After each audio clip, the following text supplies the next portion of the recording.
गलत नहीं बोला जी, उन्होंने कोई गलत बात नहीं करी। इसमें सरकार से सवाल पूछे हैं, उल्टा उन्हीं के ऊपर जो है एफआईआर दर्ज कर दी है। ये कौन सा तरीका है? क्या सरकार से सवाल पूछना अलोकतांत्रिक हो गया है? क्या सरकार हमें सवाल पूछने का अधिकार भी छीनना चाहती है?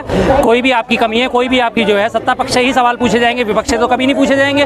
और विपक्ष भी गलती करेगा तो विपक्ष से भी सवाल पूछे जाएंगे। कांग्रेस नेता ने भी सवाल उठाए थे, यहाँ तक कांग्रेस नेता ने भी न्यासी राठौर पर सवाल उठाए थे। जी जी, गलत है, वो गलत है, बिल्कुल गलत है जी। देखिए, कोई भी आम आदमी है, उसे सरकार से सवाल पूछने का हक है। इसी चीज को लोकतंत्र कहा जाता है। लोकतंत्र के अंतिम पायदान पे खड़े व्यक्ति को, उसको भी सवाल पूछने का अधिकार है। अगर वो वोट डालता है, 18 साल का एक नया वयस्क, ताजा वयस्क, अगर वो वोट डालने का अधिकारी होता है तो उसे सवाल पूछने का अधिकार भी मिलता है। साथ साथ सरकार गलत कर रही है तो उस पर सवाल पूछना लाजमी है, जायज है। जब हम सवाल पूछेंगे तभी सरकार अपने आप को रेक्टिफाई करेगी।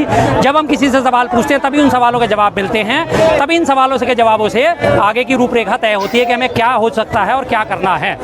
निंदक नेड़े राखिए, आंगने कोटी बंधाए, बिन साबुन बिन पानी के निर्मल होए सुबाए। बड़ी पुरानी कहानी है ना, बड़े पुरानी कहावत है, श्लोक दोहा।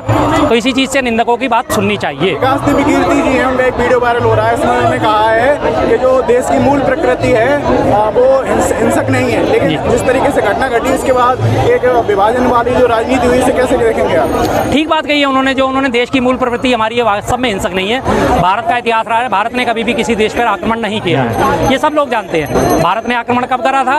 1971 में, लेकिन वो जो अपने साम्राज्य का विस्तार करने के लिए नहीं करा था, लोगों की रक्षा करने के लिए करा था। 65 में युद्ध हुआ था, वो आक्रमण नहीं था, एक युद्ध था, थोपा हुआ युद्ध था। पहली बार हमारे जो हुआ था 1971 की बात है, जब पाकिस्तान ने आतंक बचा रखा था, बांग्लादेशी मुसलमानों का जीना आराम कर रखा था, बांग्लादेशी हिंदुओं का जीना आराम कर रखा था, पूरी बांग्लादेश की आवाम का जीना आराम कर रखा था, उन पर अत्याचार बढ़ते चले जा रहे थे। मुक्ति संग्राम की उन्होंने सहायता करते हुए आक्रमण किया था।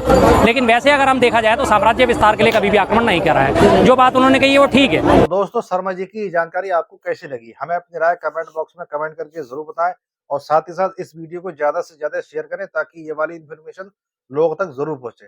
फिर मिलते हैं किसी नेक्स्ट वीडियो में। जय हिंद, जय भारत।